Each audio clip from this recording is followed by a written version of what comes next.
Boa tarde, pessoas maravilhindas, boa tarde. Uma tarde de quinta-feira, dia 10 de novembro. Eu espero que você esteja bem e tenha certeza que a mão potente do Senhor está sobre a sua casa, está sobre a sua vida. Eu estava mais cedo meditando na palavra de Deus porque eu entrei no mês de outubro e novembro, com a leitura da Bíblia toda de novo, né? Como eu já disse aqui, eu tenho 40 anos, eu fiz dia 25 de agosto, 40 anos que eu entreguei a minha vida para o Senhor Jesus. De lá para cá, muitas coisas aconteceram na minha vida, né?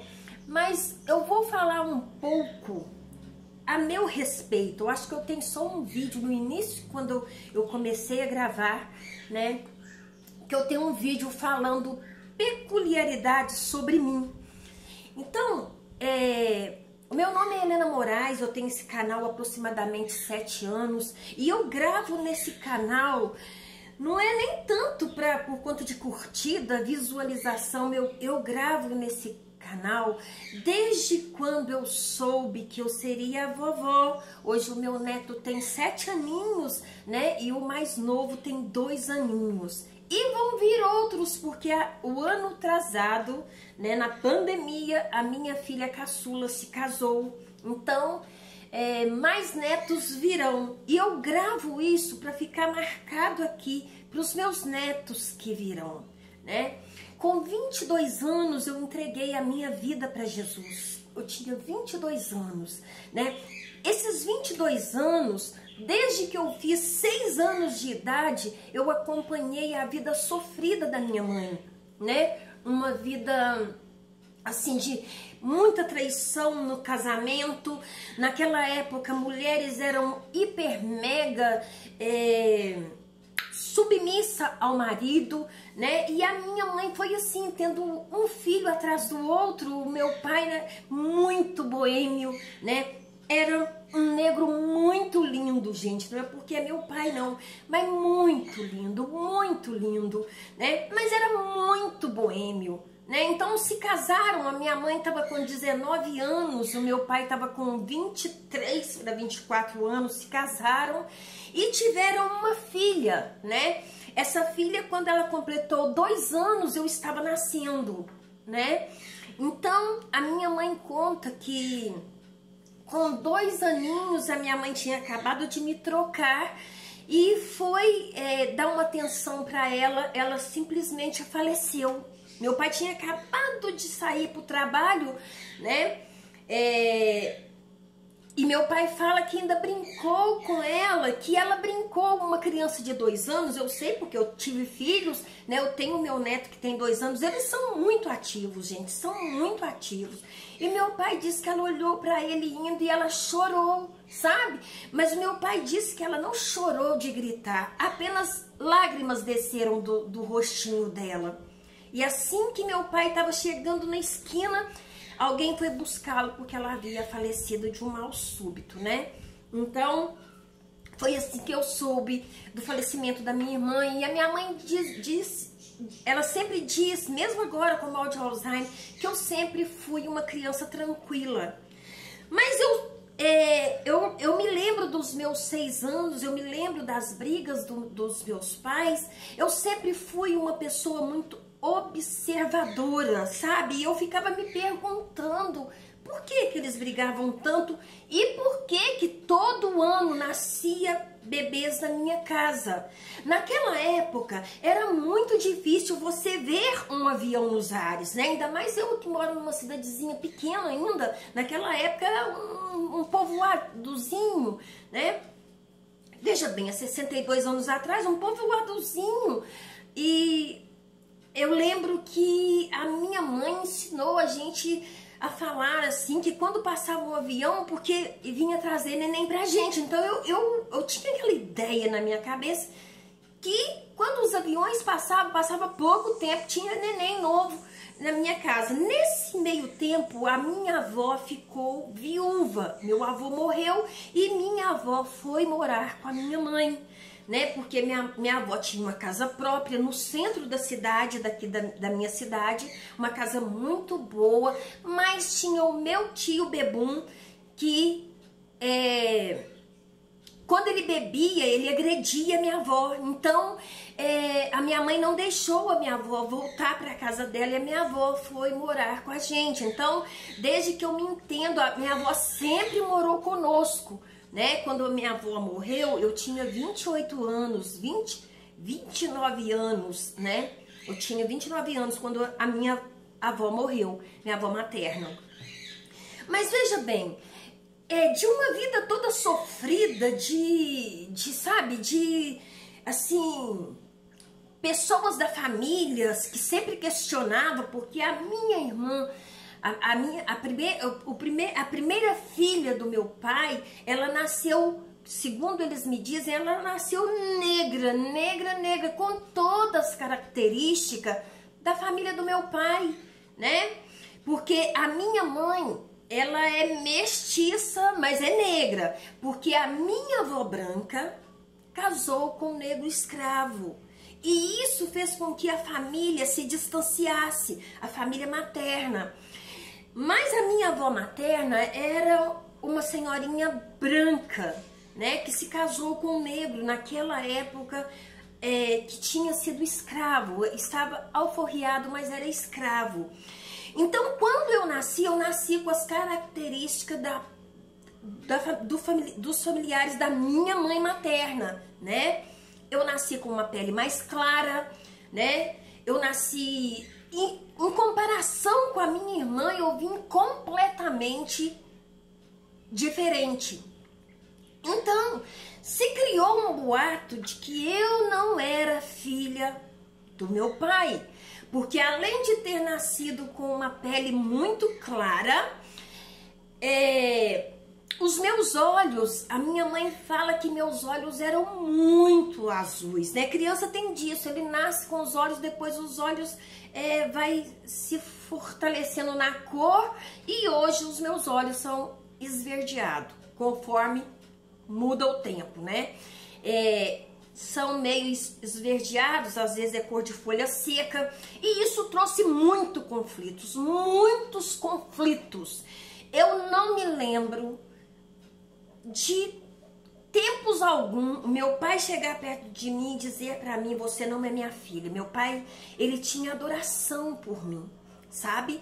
Mas a família do meu pai, os meus tios, eles falavam que eu era diferente, punha a gente enfileirada, depois que a gente já foi crescendo e todo ano tendo filho, nós somos, né, contando com a minha irmã que faleceu, 8 filhos, totalmente diferente. A fisionomia, gente, à medida que a gente vai ficando velho, a fisionomia vai se aperfeiçoando. Hoje, se você colocar cada uma de nós perto, nós temos as mesmas características. A única diferença na minha casa é que eu sou a mais alta de lá, né? E as minhas irmãs são menores, né? Eu sou a mais alta. Então, mas as características são a mesma. E por ter se levantado essa calúnia, essa mentira, a minha mãe sofreu muito, né? E como ela não sabia lidar com essa situação, e meu pai muito boêmio, muito mulherengo, né? A minha mãe tendo filho, mas a minha mãe uma baixinha guerreira, né? Que naquela época, em 1966, ela saiu para ir à luta, ela foi até o Palácio da Liberdade em BH para pedir ao governador um emprego no estado, né, para trabalhar como servente no estado, porque aí ela teria uma, como que eu vou dizer, ela teria uma estabilidade para sempre, né, porque quem trabalhava, eu não sei hoje, quem trabalhava no estado tinha sim além de ter um piso salarial bom, tinha imunidade, não era dispensado, né? Então a minha mãe trabalhou no estado 34 4 anos, né? E se aposentou. Antes, quando ela era mocinha, ela trabalhou na fábrica de tecido e depois ela foi trabalhar no estado. E assim, como meu pai não tinha assim muito, até eu entregar minha vida para Jesus, ele não tinha muito juízo, era só filhos. Só filhos, só filhos. Depois ele nos abandonou, ele foi embora, né, para viver com as amantes da vida. E nesse meio tempo todo eu tive uma revolta muito grande de Deus, porque eu pensava, aonde está Deus? Aonde? Por que eu nasci?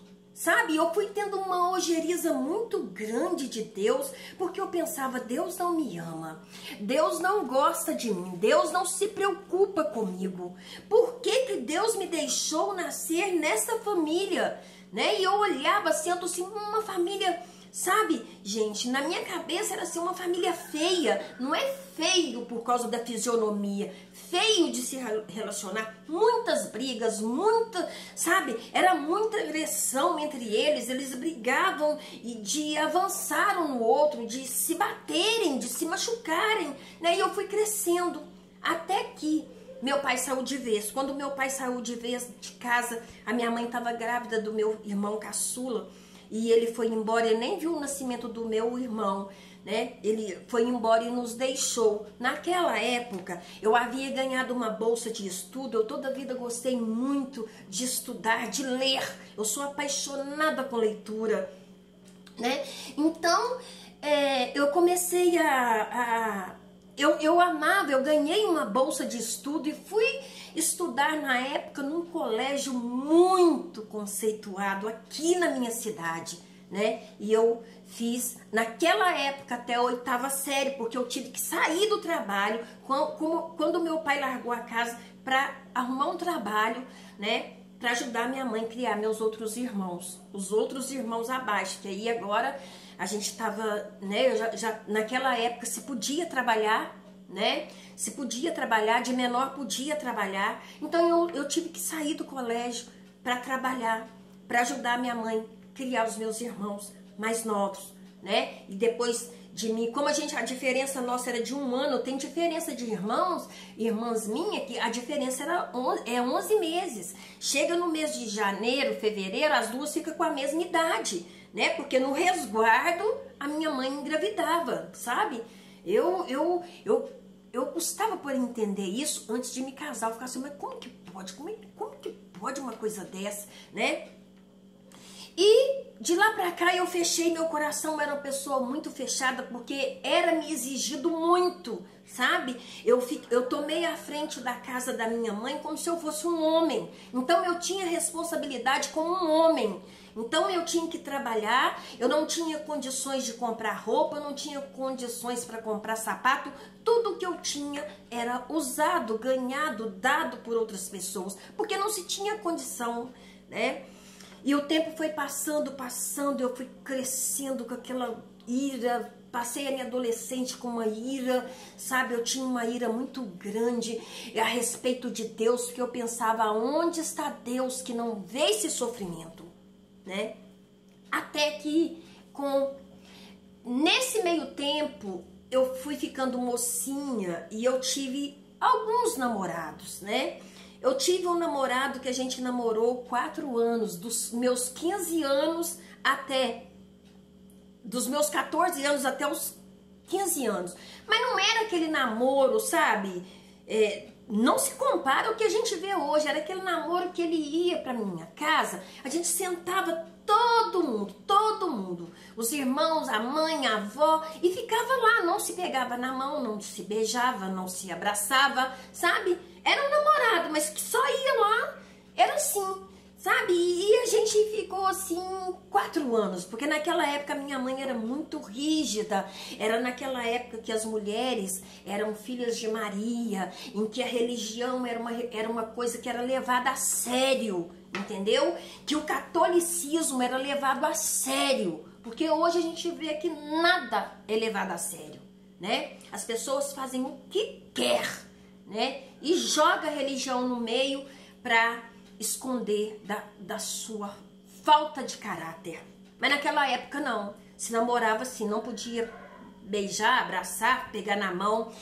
Quando eu fiz 18 anos, a gente terminou. Ele foi morar noutra cidade, a gente terminou. Eu nem sabia esse negócio de amor, mesmo porque quando eu via minha mãe sofrendo, eu dizia: homem nenhum vai me fazer chorar. Era isso que eu tinha dentro de mim. Homem nenhum vai me fazer chorar. Nesse inteirinho, eu vinha conhecer Jesus. Eu conhecia só o Jesus. O Jesus, o menino Jesus do presépio da minha avó, que era maravilhoso, sabe? O Jesus da festa de reinado que tem na minha cidade, que tá morto, cheio de feridas e chagas, que a minha avó fazia a gente passar a mão naquela estátua, eu morria de medo, né? Mas era tradição da cidade. Eu conheci o Jesus da procissão do encontro, da quarta-feira da Semana Santa, que se encontrava lindamente com o coreto, com a banda da igreja, tocando aquelas músicas, sabe?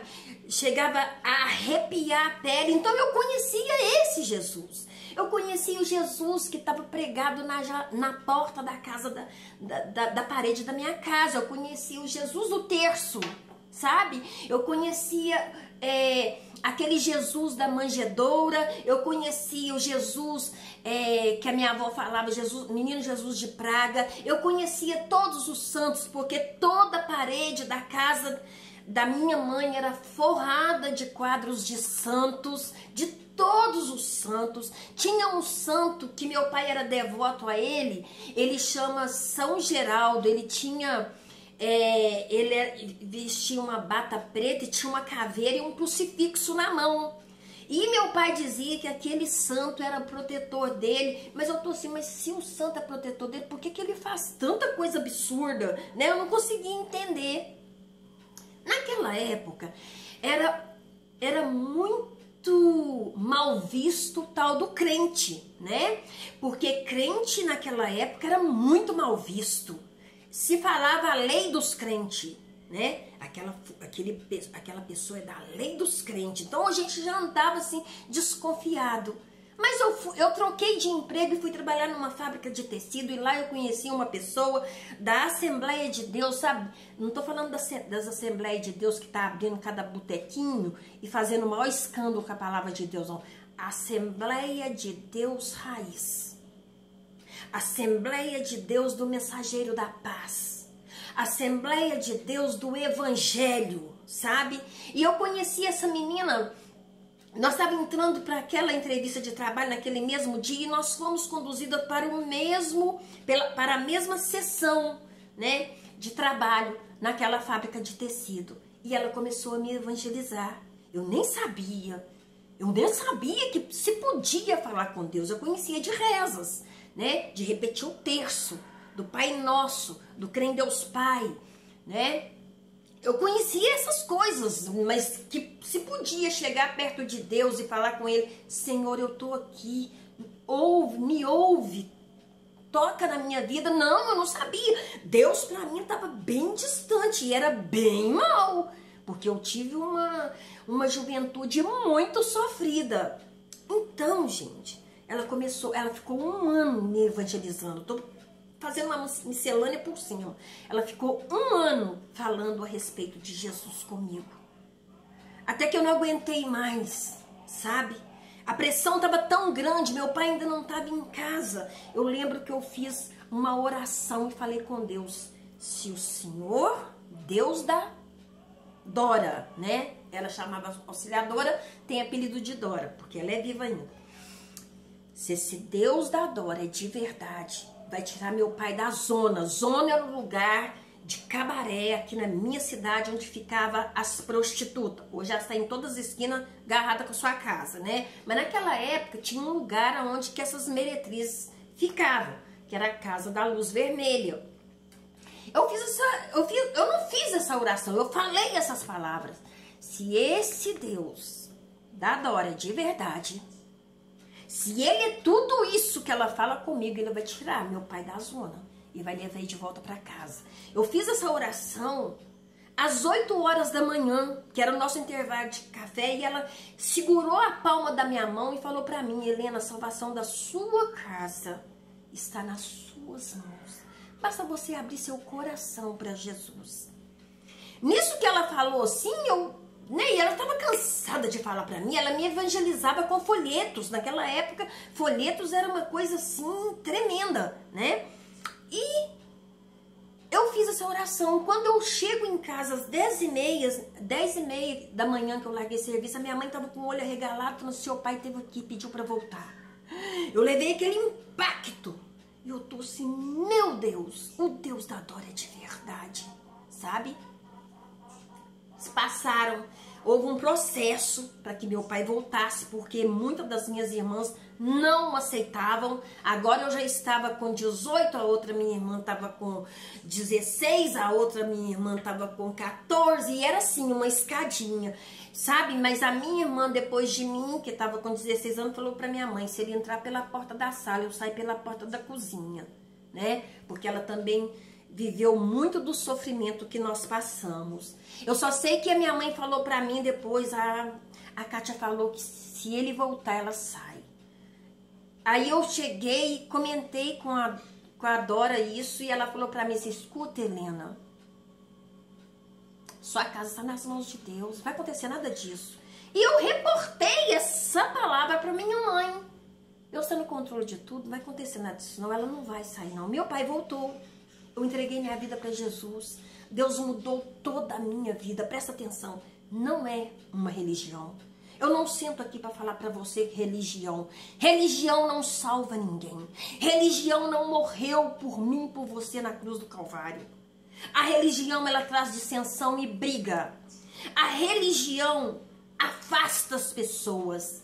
Mas Jesus, ele veio para nos ajuntar, sabe? A visão que eu tenho de Deus hoje, né, nesses 40 anos que eu sigo a Jesus, é de uma forma totalmente diferente. Eu era uma pessoa que eu não chorava, eu tinha tanta amargura, tanto ódio no meu coração, que nem chorar eu sabia, sabe? E Deus começou a amassar.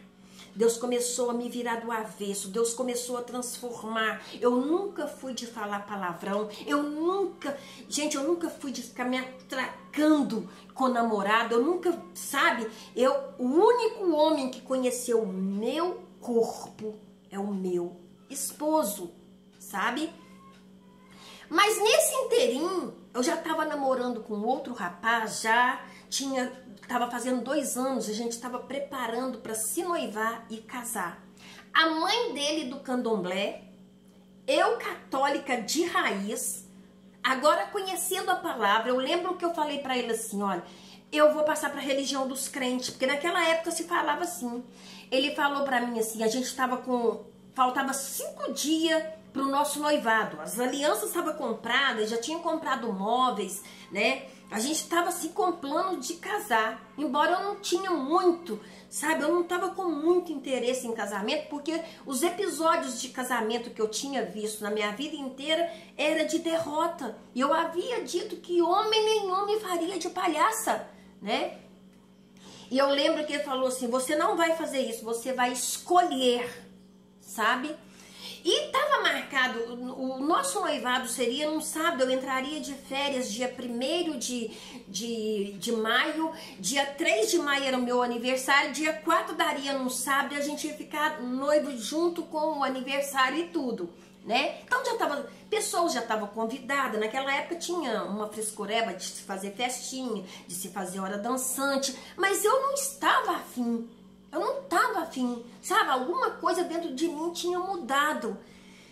Aí ele começou, eu falei assim: ó, eu não quero hora dançante. Ele falou assim: pois ele tinha comprado um som naquela época, aquele som de três andares, né? Um som muito potente. E ele falou assim: nós vamos fazer a hora dançante sim, Helena. A gente começou a brigar, e eu queria só um pezinho.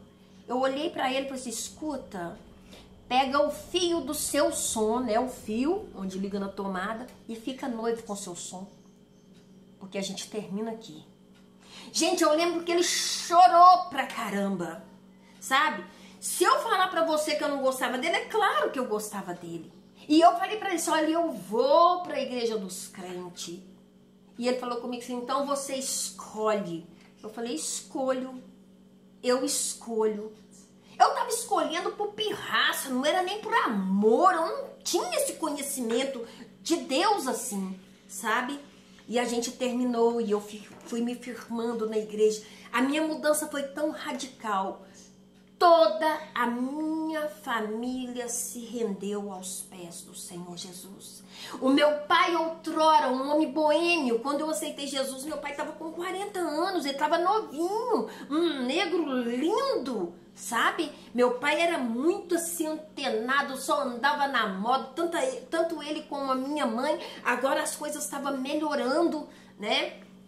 Então eu não precisava mais de carregar nas costas a minha família, sabe? Então a prosperidade chegou, entrou e Deus foi transformando as coisas, Deus foi transformando, eu fui tendo cada vez mais experiência com Deus. Vou falar para você o que eu penso a respeito de Deus. Deus é tudo para mim, sabe? Ele é tudo para mim. Eu sou uma pessoa que entregou a vida para o Senhor Jesus. Eu não negocio valores. Eu criei os meus filhos com mão firme dentro da presença do Senhor, sabe? Eu não me sento na frente de uma TV, eu não sou, a igreja que eu frequento não é use costumes, entendeu? Então você pode usar assim, saia, calça, bermuda, camiseta, você pode andar assim. Mas eu nunca sentei na frente de uma TV para ver filmes pornográficos, eu não dou conta disso. Mas quando eu entreguei minha vida a Jesus, eu era muito novelista, sabe? E eu ouvi várias pregações contra a novela e eu vou confessar para você que eu tinha tanta ojeriza. Eu pensava, o que tem? Não tem nada demais. Até o dia que eu sentei para pensar, eu torço para que a amante fique com o marido da outra, sabe? Só a coisa minha, não tem nada a ver com você, sabe? Eu comecei a pôr na balança, no meu lugar, o que faria Jesus, né? Como você sabe, vai fazer uma semana, sábado, que eu perdi o meu cunhado assassinado, né? Ele foi assassinado, ele tinha recebido pagamento, assassinaram ele. E uma revolta muito grande tomou conta do coração do meu marido, né? E ele começou a falar umas coisas que não combinam com aquilo que a gente crê.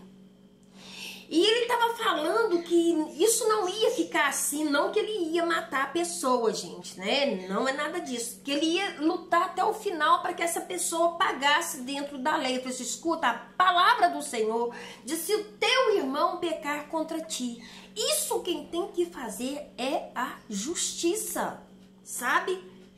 Eu falei para ele, se essa pessoa estivesse na sua frente, a sua obrigação como cristão é perdoar esta pessoa.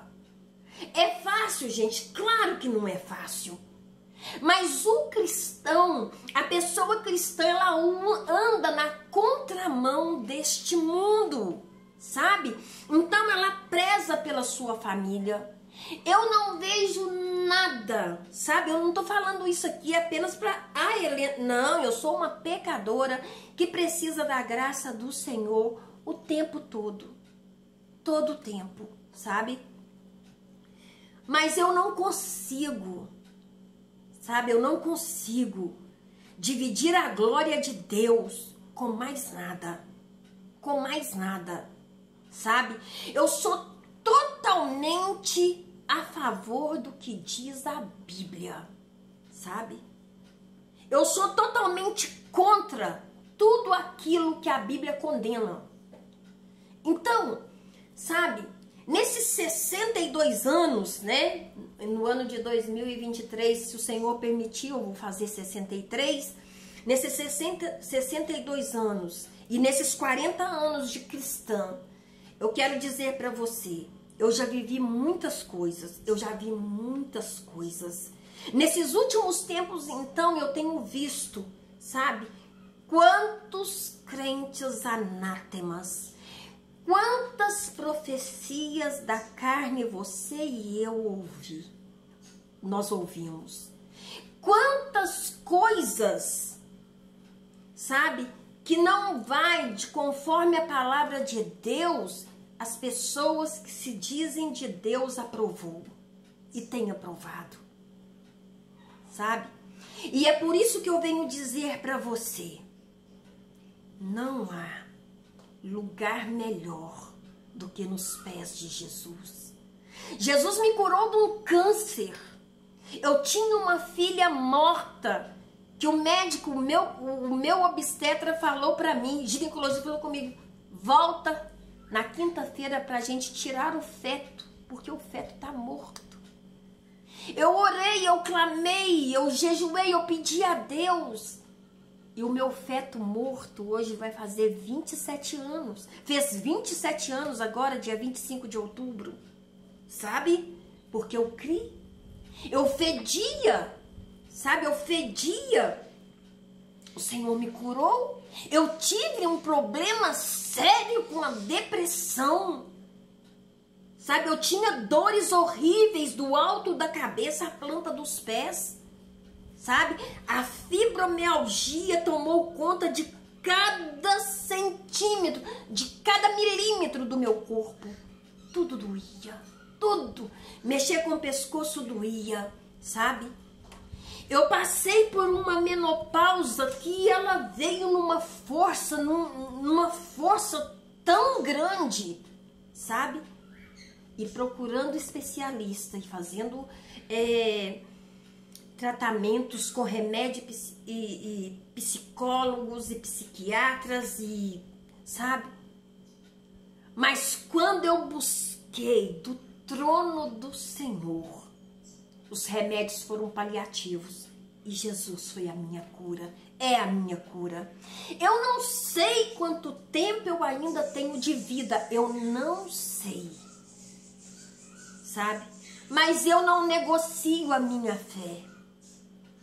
Se Jesus voltar hoje, se meu último dia for hoje, todo o meu ser respira o Senhor, sabe? Eu amo tanto a Deus, sabe? Eu amo e sou tão grata pelo que Ele tem feito na minha vida, que quando eu sento aqui, não é para te pedir curtida, não é para te pedir like. Gosto muito de ler seus comentários, mas é para dizer para você que tem jeito sim, que Ele transforma. Jesus cura toda e qualquer enfermidade que porventura vier sobre as nossas vidas, sabe? E em nome de Jesus eu declaro sobre a sua vida a paz do Senhor, que excede a todo entendimento humano. Um beijo para vocês de A a Z. Que esse vídeo possa abençoar você e que você saiba, os seus recursos não vêm de presidente. O seu recurso não vem de governo. O nosso recurso vem lá do alto. Creia nisso. Um beijão. Até o próximo encontro, se o Senhor assim permitir.